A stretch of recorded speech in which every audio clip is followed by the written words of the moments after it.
Hi everyone. So today we're going to be talking about 2025 houseplant trends. Now, I want to be clear up front, these are just my personal predictions on what I think we're going to see as far as trends go in 2025. I honestly have never done one of these videos for you guys before, but this year, I think I'm doing it because I feel like this year I watched more trend videos from other people and I just didn't agree with some of the stuff that was being said, and then there were some things that weren't being said that I feel like are going to be trends. So I guess I just felt like I had something to say about it this year, so that's why we're doing this video. But real quick, you guys, because a few of you have been commenting on my videos recently, telling me that my Thematophyllum bipennatividum back here has fallen over. I swear to you guys, it's not falling over here. It's perfectly upright in its pot.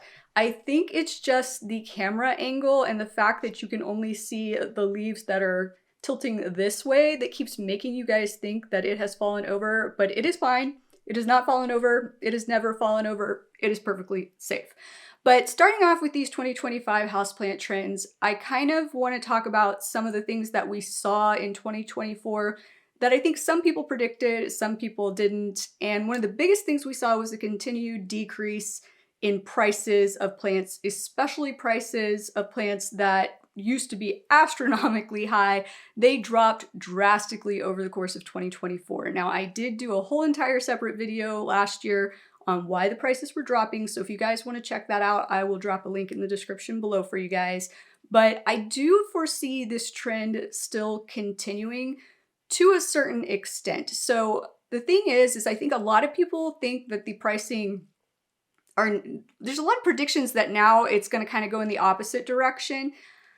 I don't think it's necessarily going to go in the opposite direction. I think we aren't going to see as many prices dropping because a lot of the prices have dropped so low, they can't really go any lower or nobody's going to be able to make any money off of selling the plants. Now that leaves the question of the plants that haven't dropped drastically in price, are they going to drop or not? And honestly, I think it really depends on the plant. There are some plants that are always just going to be more expensive, but a lot of the plants that are really expensive still, some of those are moving into tissue culture or they have already moved into tissue culture, but now the tissue culture batches of those plants are ready to hit the market. So I think we will still see some decreases. Now, I want to talk though specifically about Anthurium because a lot of people were predicting that Anthurium is one of the places where there's still not going to be a drastic change in pricing, primarily because a lot of these plants with Anthurium are hybrids that individual sellers and growers are making, so there's a limited quantity. So,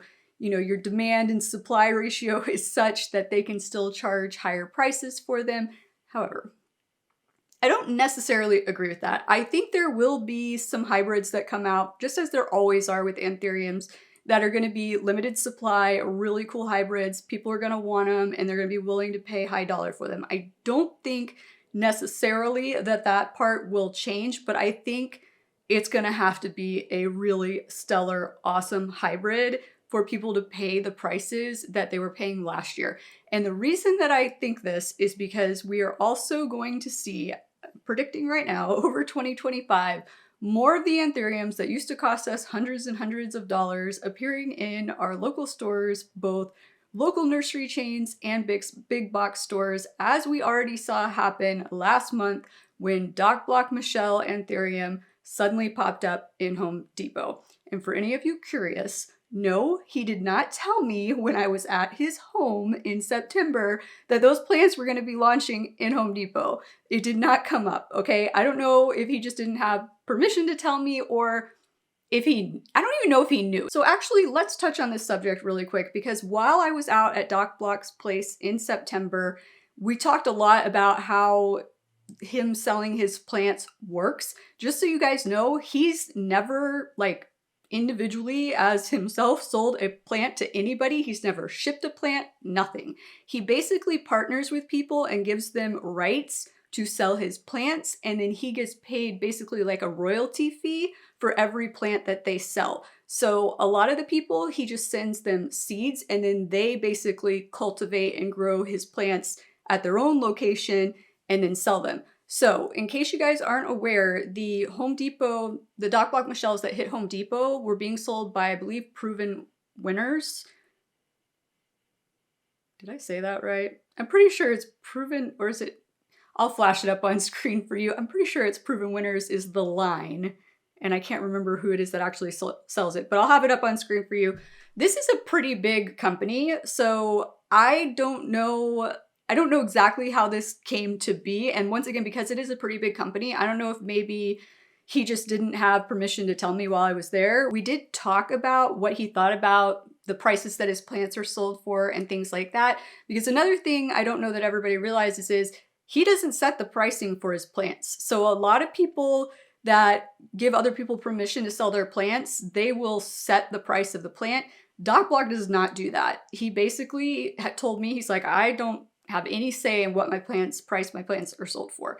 He did say that he didn't want them to be sold as like the cheapest thing on the market, but he also didn't want them to be sold as the highest price thing on the market. He wanted like some kind of happy in between.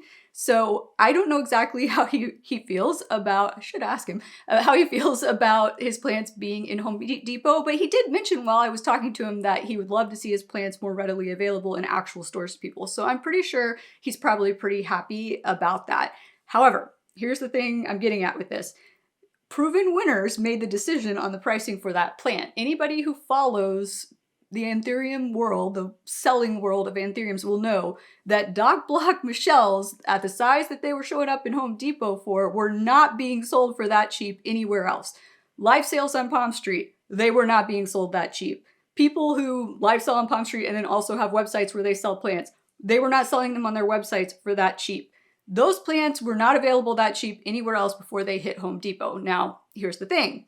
They hit Home Depot at a cheaper price, and what do people do? Well, now they don't want to necessarily buy it from the other sellers because they're higher priced, and now they know they can get it cheaper elsewhere. So when this happens, people will typically hold off on buying plants because they know that now they can get the plant cheaper. And even if it's sold out at Home Depot right now, or sometimes even if it never hit their local Home Depot, they know that it is being sold for that cheap. So now there's this like expectation for prices to be that price or lower.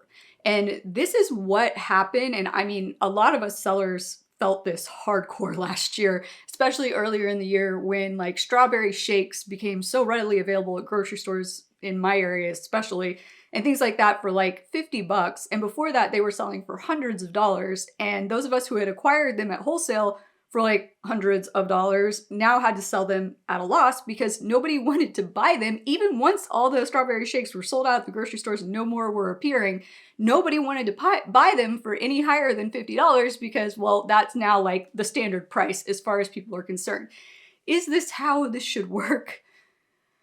Not necessarily. It's just one of those kind of freak things that with some goods and services, if that happens, yes, that's people's mentality. And then everybody has a hard time selling those things for a higher price than that. But in the plant world, it's like game over is how I feel like it is. People see, oh, I can get it there. And not only can I get just one there, if it's a one-off, then people just feel like, oh, I got lucky. I found a cheap one somewhere. But like when HEB has like 20 of them in every single store available for $50, people are like, well, now it should just always be $50 or less.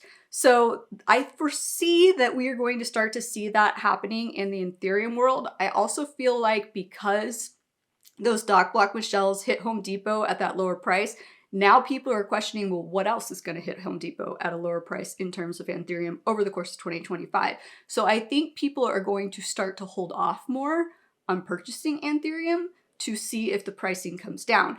And what is going to happen, you guys, is because people are going to hold off, all of the sellers of anthurium are going to then have increased inventory levels that they can't move because the demand has gone down. And in order to move that inventory out of their greenhouses, they're going to have to reduce the price. So I really think we're going to see a price reduction in anthurium this year. But once again, there will still always be those like super hot. I mean, if a new anthurium cross that's like Delta Force came out of nowhere and it was like somebody just got lucky and they only had 20 of them, like trust me, those are going to sell for high dollar. But beyond that, I think the anthuriums that are easier to come by but still considered kind of rare, I feel like we're going to see the prices drop on those. Now, another unfortunate thing that we saw happen over the course of 2024, and honestly, I think we saw it a little bit more towards the end of the year, but we saw plant shops starting to close, and I mean big name plant shops closing. We all know Plant Arena closed down. I don't even remember. I feel like it's almost been over a year since that happened, but I don't know. You guys know my sense of time gets all out of whack. But I'm pretty sure they closed in 2024. That was like a big, oh my gosh. Pretty and Green shut down their plant selling business. They're still selling some of their other products, such as their fertilizer and things like that. The most recent shop to close down is the Rare Plant shop. So Kaylee Ellen's shop, although she is still selling, once again, her fertilizer and her pond and all of her other items, just not plants anymore. I think, you guys, we are going to continue to see more and more shops, physical shops, mind you. Like, I'm talking shops with a brick and mortar type setup, which I realized Plant Arena didn't have like a brick and mortar store, but they basically had physical nurseries that were growing specifically for them.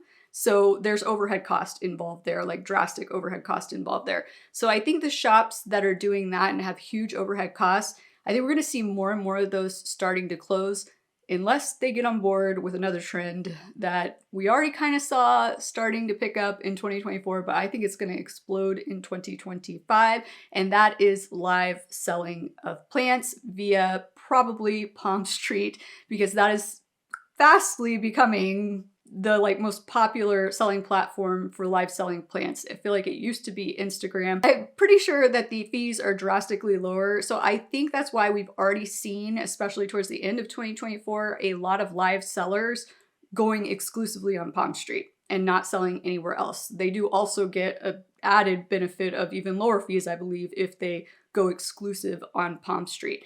But I think that trend is definitely going to continue, and I think that trend is going to make it a little bit easier for people to move plants and keep their brick and mortar. I'll call it brick and mortar, even though, like I said, sometimes it's just people have a warehouse or a nursery or something, and it's not open to the public, if you know what I mean. But the cost is still there for that. They've got to rent that space. They've got to pay for the watering of the plants, the lights, all that good fun stuff. So I think those people who want to stay in business are going to have to make that shift to live selling. And I think that shift to live selling and that trend of moving towards people wanting to purchase via live sales more and more, I think that is being driven largely by the fact that people really like to see the actual plant that they're going to be receiving, and you get that via a live sell. I also think that it is increasing in popularity because people have kind of figured out better ways and methods of shipping plants to make sure that they arrive in pristine condition. Even in like the dead of winter, I have seen some of the craziest experiments going on with, like, I think Steve's Leaves just recently did an experiment. I know Fontanimal Plant House was doing some crazy experiment where they tried a new packaging method and put the plants in the freezer for a week. I was just like, every time I see somebody doing one of these experiments, I'm like, oh my God, these poor plants. Like, if this experiment doesn't work, these 20 plants will just have died for nothing. Like, I just couldn't, I don't know if I could bring myself to do it. Like, it's like, oh, I don't know. It's just so weird, but I understand they're doing it for their business, for you guys, to prove that they can ship well in the winter too, because that's the other thing. A lot of these plant shops were closing because it's really hard to be a plant shop during the winter, because a lot of people don't want to buy plants during the winter, or they're scared to buy plants during the winter if it's not from a local store, because they're worried about, are they going to survive shipping, especially if you live in Minnesota, which I was just dealing with a person who has ordered some plants off of my website that lives in Minnesota, and we haven't shipped them yet because the temperature's been so cold, and like Monday is gonna be like -8. I was like, oh my God, like, I'm not even just worried about the plants, I'm worried about you. Please just stay warm. I cannot even imagine. I've never been in -8-degree weather. Like, I just can't. But because we've seen advancements in shipping and everything, and because the other thing about these live sales is you get in there and all these people are talking about, my plants just arrived and they look so fabulous and everything was in perfect condition and they even got delayed for 4 days. And so all these people are in there touting how great these companies are that are selling the plants and how well the plants are packaged and how they're arriving, and it's boosting confidence for other people in those live sales who might have been a little bit nervous in the past to purchase plants that have to be shipped. They would feel safer going to a store. Now they feel more confident in purchasing from a place that is going to have to ship to them. And there's the added benefit of they get to see the plant live. There is also the whole added benefit of the rush, if you will, of trying to get the highest bid on a plant in a live sale. There is a little bit of a gambling kind of aspect or atmosphere to it. Even though not all live sellers do everything auction style, some of them just throw it up there and first person to click buy gets it, you know? So I think we are just going to see a huge increase still. I mean, it already started, but I think it's going to go like through the roof in terms of popularity over the course of 2025. Now, along this same vein, I also think that the popularity, which I don't feel like it's been super crazy popular over the course of even the past year, but those people out there, like individual people, like if you're not actually a shop that sells plants, just your average person out there sitting at home with their planty collection, watching this video, the number of those people that are importing plants from overseas, I think we're going to see that start to decrease, because what they're learning is a lot of these people who are selling, for example, in live sales are importing the plants and doing the rehab work for them. There is less inherent risk involved. And so I think we are going to see a downward trend in terms of just the average person ordering from overseas when it comes to plants. And even beyond that, I think a lot of these shops now will offer like, hey, if there's a plant you want, we'll import it for you and take care of it. Even if we don't currently have it, just let us know what you want. So I really think we're going to see most of the importing from overseas that's being done by actual plant shops and not individual plant owners. Now let's talk about the types of plants that are going to be popular in 2025. This is another one where I just felt like I didn't agree with everybody whose videos I saw talking about trends for 2025. I honestly think, because there's been some people were saying that they think all these new variations in Monstera deliciosa that are coming out, because there have been so many over 2024, and there's even more coming out right now. Like I saw a Mexican mint, which it was new to me. I think it was just Mexican mint, and then there was a Mexican something mint. There was just like a bunch of Monstera deliciosas that popped up in my Instagram feed earlier this week that all had Mexican in the name, and I was like, this is the first time this is hitting my radar with these names. And I was like, God, like how many of these are we going to get? And so I know a lot of people have been saying in their predictions for 2025 that they think pricing is still going to stay high for all of these Monstera mutations and variations that are starting to hit the market. I disagree. I 100% disagree, because I think everybody's going to get a little bit sick of it. I think people are going to get sick of it. They're going to start to think that they all look the same, because honestly, a lot of them do already look the same. There are a few of them that I'm just like, I can barely tell the difference on them.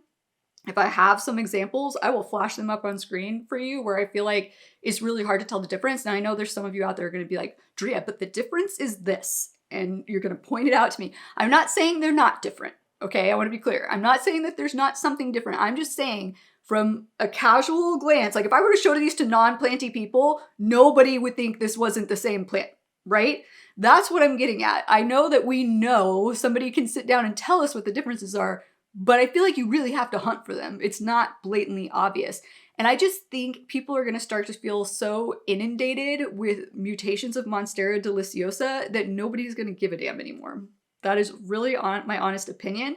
And once that happens, the prices that people are trying to charge for those, they're going to go down for the same reasons that I mentioned pricing would go down for anthuriums, because when the demand goes down and they're stuck with all this inventory and they can't move it, the only way they're going to be able to clear it out is to lower prices.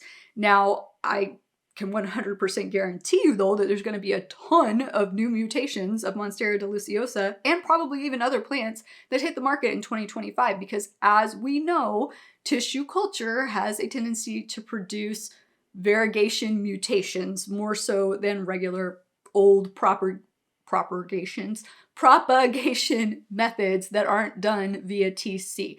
And if you guys need a little bit more understanding and info on that, I did do a video kind of in the most simplistic way possible explaining tissue culture and why that happens a while back. So I'll link that down in the description below for you guys too. But I definitely think because of tissue culture, we are going to see a lot more variations in variegation hitting the market, mostly for Monstera deliciosa, but once again, probably also for some other plants as well. It just seems like the Monsteras, I don't know, mutate more easily, I guess, in tissue culture than other plants. I mean, I could be wrong about that, but just based on what we see hitting the market, it just seems that way.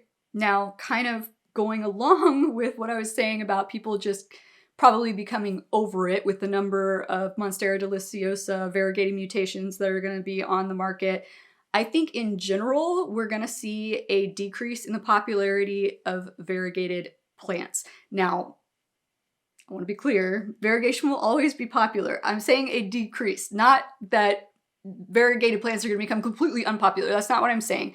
I'm saying that I think they're going to become drastically less popular. And I think a lot of that is going to have to do with the fact that there's just going to be so many variations of variegated plants in the market that people are just going to be kind of overwhelmed by it, sorry. And I feel like it's going to make the all green plants stand out more. And part of the reason variegated plants became so popular in the first place, and all of these new mutations when they first started hitting the market, for example, the first time Thai constellation hit anybody's radar, there weren't a gazillion and one different types of variegated Monstera deliciosas out there. So it stood out, and that's why people flocked to it. But now what's going to stand out in a sea of like crazy variegated plants are the all green plants. So I think we're going to see an increase in popularity of all green plants. And also in conjunction with that decrease in popularity of variegated plants, I think really what's going to happen is it's going to be like a decrease in the popularity of variegation for the sake of variegation, if that makes sense.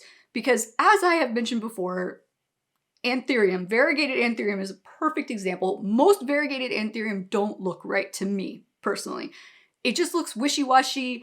It looks like something went wrong with the plant. I know nothing did actually go wrong with the plant, but it just doesn't look right. It doesn't look purposeful to me on most Anthurium. Now, I have seen some very striking variegated Anthurium, but hopefully you guys know what I'm talking about. I think that people are going to start moving the trend more towards favoring variegated plants that actually have beautiful variegation that looks like it's just naturally occurring, more purposeful, and less just like, once again, less popularity of variegation for the sake of variegation. Because in 2024, you guys, I would be in live sales and people would be like, look, it's variegated. And it would be like a leaf with something about this big on it that looked like it was a slightly different color, and it's a one-leaf plant. Or they'd have two leaves and the other leaf would have nothing on it, and people would pay a premium for that plant just because they could call it variegated. And this is another thing that I discussed with Doc Block while I was at his place in September, and he thought that was the whole situation was insane too. Like, he basically told me he wouldn't sell any plants of his that showed some kind of like sport variegation on them. Like, he just flat out wouldn't sell them because he didn't know if it was going to stick around or not, and he didn't want to lead people astray. So the only variegated Anthurium that have come from him that have been sold to an individual buyer went through Rare Plant Fairy. Basically, they asked, could they have it to sell? And he said, sure, and gave it to them, and they sold it. But he told me flat out he would never actually sell one to someone. He said, now giving one to someone, maybe, like, but he just didn't want to feel like he was leading anybody astray. But let's talk next about what plant I think in terms of plant genus is going to be the standout shocker in terms of increasing popularity in 2025. Now, first of all, I just want to state up front, I am basing this partially off of what I have seen happening in late 2024, just with people in the planty circles within my area. But then I started seeing it happen online with people in other countries, other parts of the United States. And so I am just going to state it flat out right here, right now. I think the plant genus that is going to just have its heyday, or a new heyday, because I feel like it's probably had a heyday in the past. You guys know things tend to be a little bit cyclical. But I think the plant genus that's going to have its new heyday in 2025 and become increasingly popular and probably have some people going, wait, what? Why? Are begonias. I have already seen the popularity of begonias rising, like I said, at the end of 2024. I don't know why.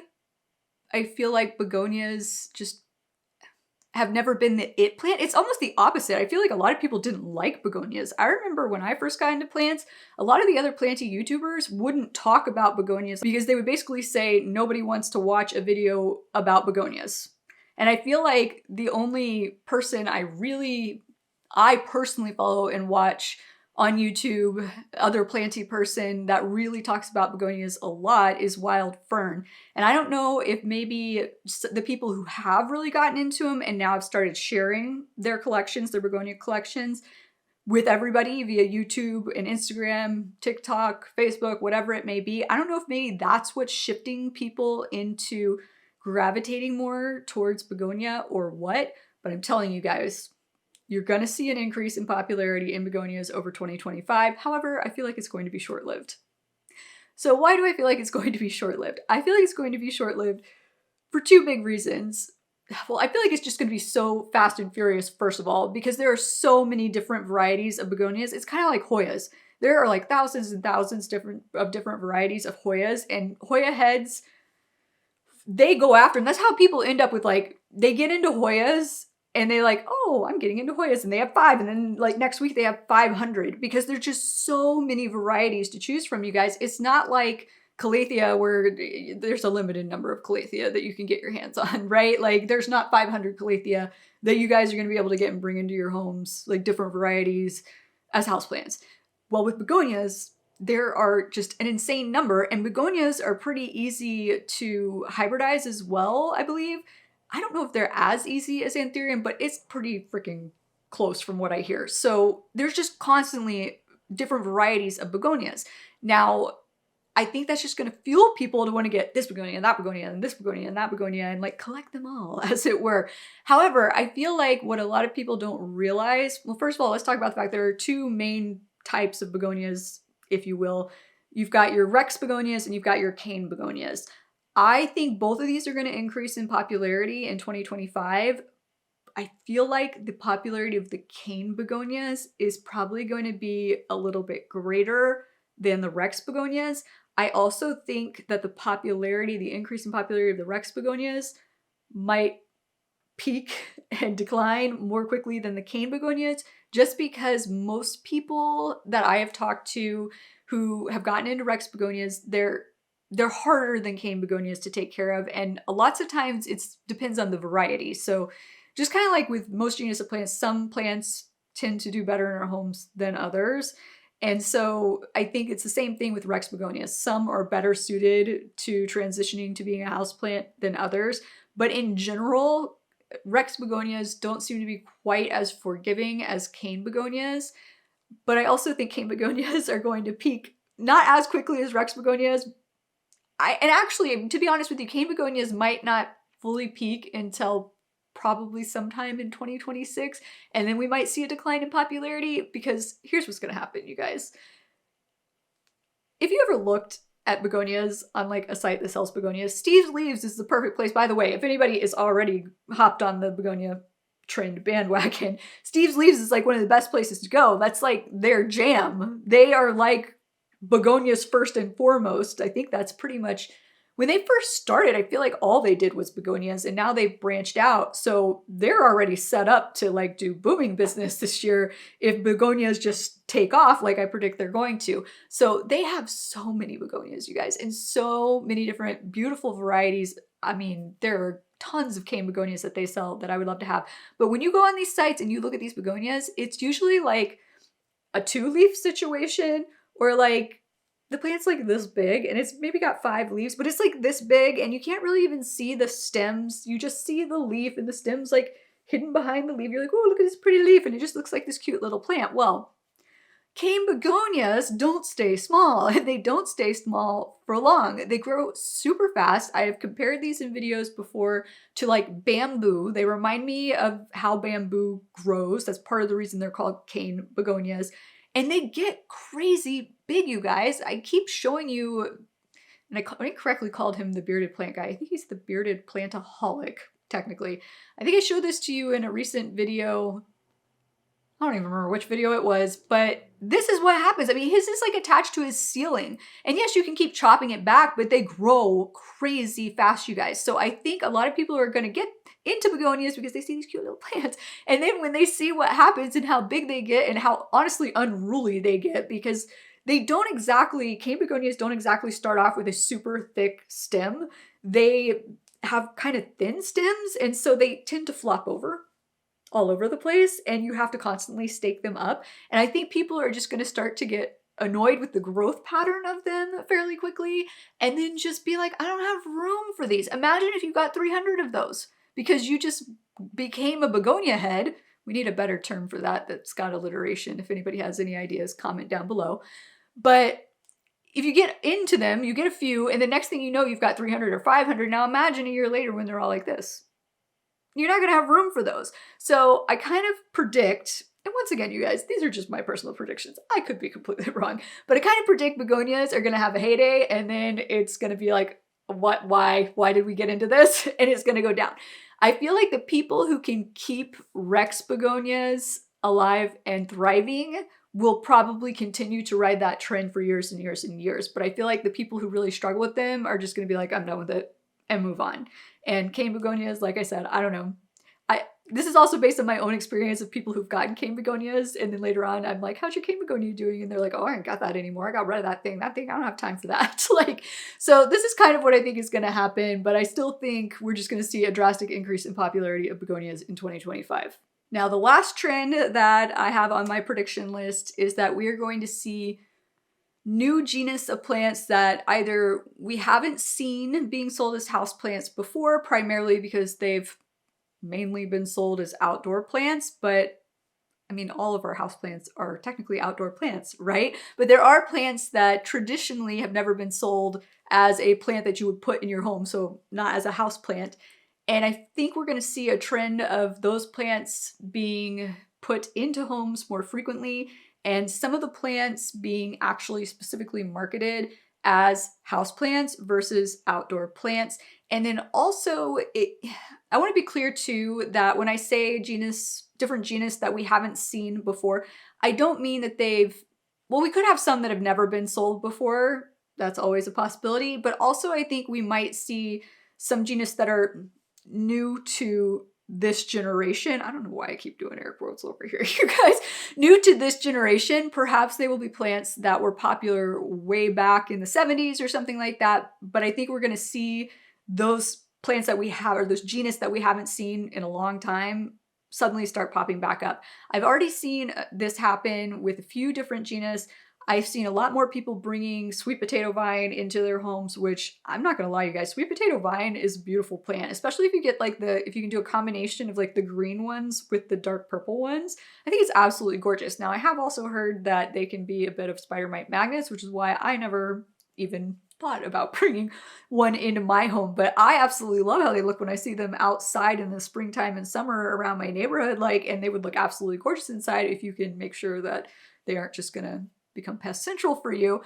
And then also, I recently saw this plant. So this is a Falopia multiflora variegated, I believe.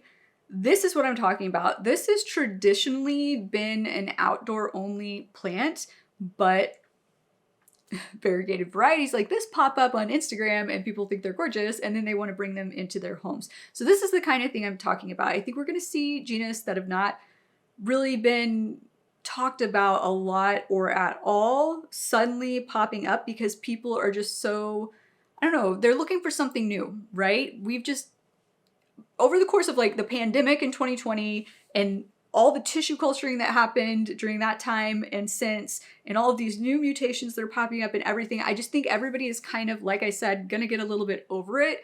I feel like people are like, that's the same old, same old. And so things like this are going to grab people's attention more. And it's going to be genus that we don't usually see because everybody kind of feels like they've already seen every kind of philodendron. They've already seen every kind of monstera. They've already seen every kind of syngonium. So I really think this is another trend to look out for. Now, once again, how long this is going to be a trend for, I don't know, because I think what's going to happen is we're going to see people wanting these plants, bringing them into their home, and depending on how well they actually survive and thrive in their homes is really going to dictate what happens with this trend. Because if all of a sudden everybody starts seeing, oh, that's a genus I haven't heard before, that's a cool plant, and bring them into the home, and then they're all like struggling with them, or they're not thriving, or they're dying, then people are going to kind of be gun shy about acquiring plants from genus that they haven't heard before. But once again, I do just want to point out and remind you guys, this is just my opinion. Will it happen? Will it not? I don't know. Don't get mad at me if you disagree with me. It is totally acceptable for you to disagree with me. There are things I may not have thought about that you thought about while I was talking about these things, and I love having discussions about this stuff as long as we are polite about it, so feel free to comment down below and let me know if you disagree or agree, why or why not, and if there's a trend you think is going to happen that I didn't bring up. I would love to hear about it. But if you have enjoyed this video, please be sure to click that like and or subscribe button down below, and I look forward to seeing you guys again next time. Aloha!